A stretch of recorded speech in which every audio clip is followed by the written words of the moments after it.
I'm going to read just a few quotes from the book Socialism, first published in English in 1936. Socialism is not the pioneer of a better and finer world, but the spoiler of what thousands of years of civilization have created. It does not build, it destroys, for destruction is the essence of it. It produces nothing. It only consumes what the social order based on private ownership in the means of production has created. Each step leading towards socialism must exhaust itself in the destruction of what already exists. There was always a two-pronged strategy by the socialists. One, destroy the existing institutions of society, and then build their utopia, step two, whatever their utopia might be. Then he said something that reminded me a lot of Sweden and Venezuela. He said this: progressive capital formation is the only means by which the position of the great masses can be permanently improved. Socialism and destructionism propose to use up capital so as to achieve present wealth at the expense of the future. The policy of destructionism is the policy of the spendthrift who dissipates his inheritance regardless of the future. And the story of Sweden is that it was a great high economic liberty society in the late 19th, early 20th century. They had all these great entrepreneurs that had created Volvo, automobiles and all companies like that, Saab, and many others. And then when they adopted their version of socialism in the 1950s, they basically started eating up their capital and living off the efforts of previous generations until by the 1980s, they had 500% interest rates. And they've been trying to escape from that ever since. And of course, Venezuela, the exact same thing. One of the wealthiest countries in Latin America for a long, long time. They adopted socialism basically in the 50s also. And each president that they elected since then, they adopted democracy in 1958, I think of as a bigger Castro-loving communist than the last guy. And look at what has happened to them. So they lived off the capital of the previous generation. A third quote from Mises. He said, for Karl Marx, quote, all politics was only the continuation of war by other means. The socialist parties who have taken the Marxist parties for their model have elaborated the technique of agitation, the caging for votes and for souls, the stirring up of electoral excitement, the street demonstrations, and the terrorism. And this reminds me of, I wrote notes here, Antifa, Black Lives Matter, Democratic Socialists of America, the muddle-headed, babbling students who set buildings on fire and scream in the faces of conservatives or libertarians who show up at places like Berkeley to give an invited lecture. That's nothing new. Mises observed that. He made a comment also on the fake news of his day. He said this: the literati are recruiting agents for socialism, since socialism must destroy society, and they are paving the way for destructionism, the literati.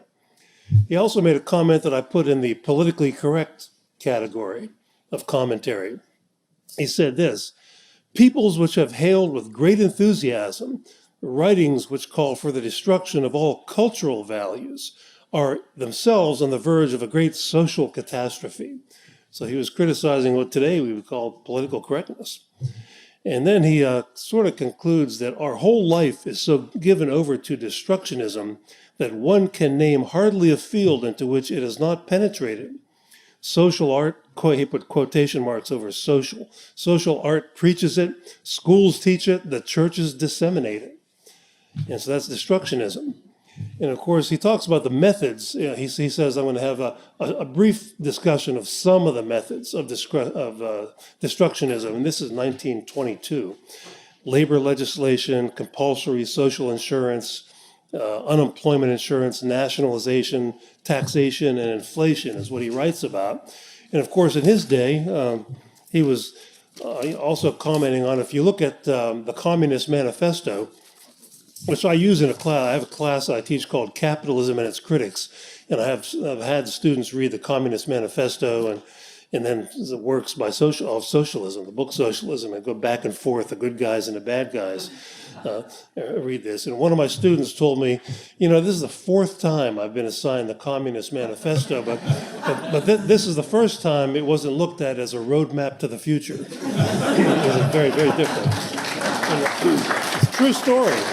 That's absolutely true. And the same student once told me, I had no idea there were different schools of thought in economics. I thought it was all a system of equations, mathematical equations. Yeah, this is a junior economics major that told me that. And of course, if you look at the Commie Manifesto, it's a manifesto for how to destroy the existing capitalist society. Plank number 1, abolition of private property. Plank number 2, this is a direct quote, a heavy progressive or graduated income tax. Number 3, abolition of all rights of inheritance. That's another attack on private property. Number 4 is confiscation of land of those who speak out against the government. That's a direct quote from the Commie Manifesto. So that's a twofer. That's a destruction of private property and a destruction of free speech at the same time. Number 5, centralization of credit in the hands of the state. So, I have a little picture. It says Greenspan, Bernanke, and in the margin over here. I gave a talk at the Cato Institute many years ago on the 100th anniversary of the Sherman Antitrust Act.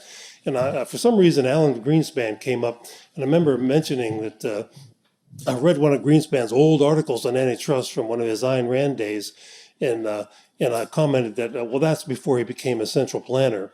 And I don't know, some of the people at Cato had a big sourpuss looks on their face when I said that. They didn't want people to think of the Fed as a central planning agency, for God's sake. Centralization of communication and transportation, nationalization of all land and capital, and my favorite, free education in government schools. So that was the recipe for destructionism, Misesian destructionism in the Communist Manifesto, which he was talking about.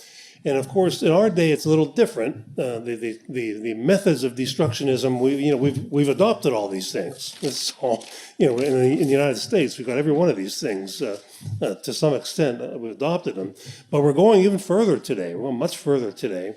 And that today's Marxists, the ones that are most influential, go by the name of cultural Marxists. A little different variety of Marxism.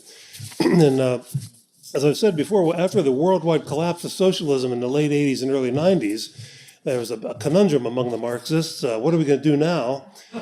Some of them became what I call watermelons, green on the outside, red on the inside, environmentalists, and decided to try to destroy capitalism in the name of the worms and the bugs and the snakes and Mother Nature and all that sort of thing. And the old class conflict theory didn't fly because the working class never wanted to engage in a bloody revolution and take over the factories. They just wanted a pay raise and better working conditions. And so the Marxists of the day were very upset that the working class never bought into this. So what do? Well, they set up a different type of class struggle. It's no longer the capitalist class and the working class. Now it's the oppressor class and the oppressed class. And basically the oppressors are white heterosexual males, and the oppressed is everybody else in the literature. And the goal, so because the failure of the working class to overthrow capitalism, the goal now is the destruction of Western culture, because some of the theorists, people like Antonio Gramsci, the Italian Marxist, and George Lukács, his real name is Georgi, but I'll call him George Lukács, they needed a change of strategy.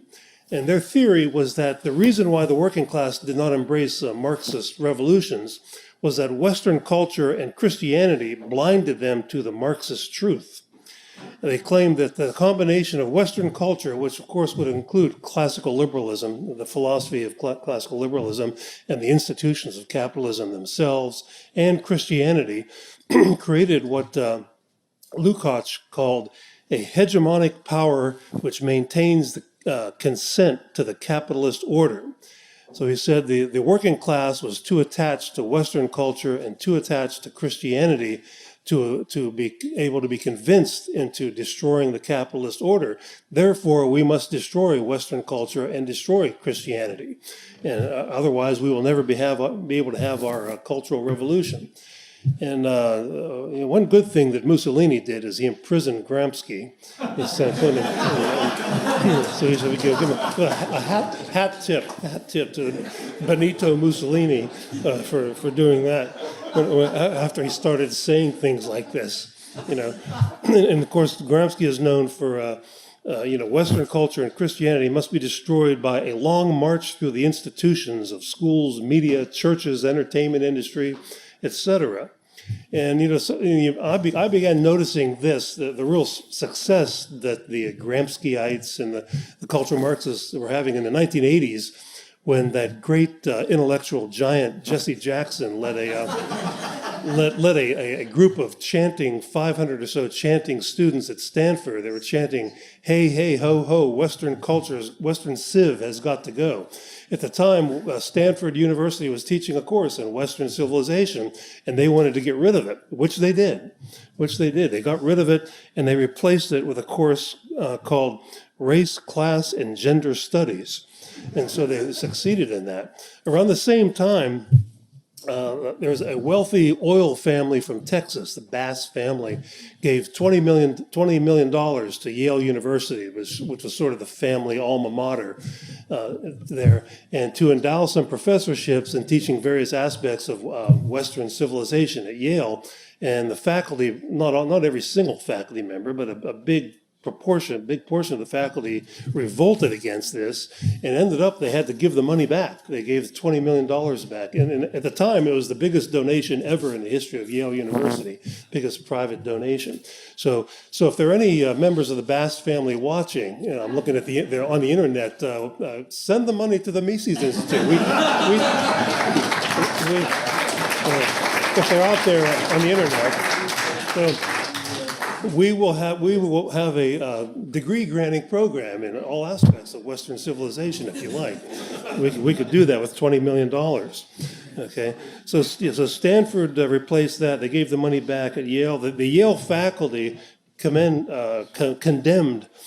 this proposal as it was, quote, dead white European male academic agenda. And so they called for more what we need is more multicultural studies, they said. And for those of you who are not too familiar with the multiculturalism in the academic context, it doesn't mean what you think it means. It means hiring socialists of different cultures, an Asian socialist, an African socialist, different culture, an Indian socialist. So long as the faculty are all socialists, we want them to be from different cultures. That's basically what multiculturalism means in the academic world.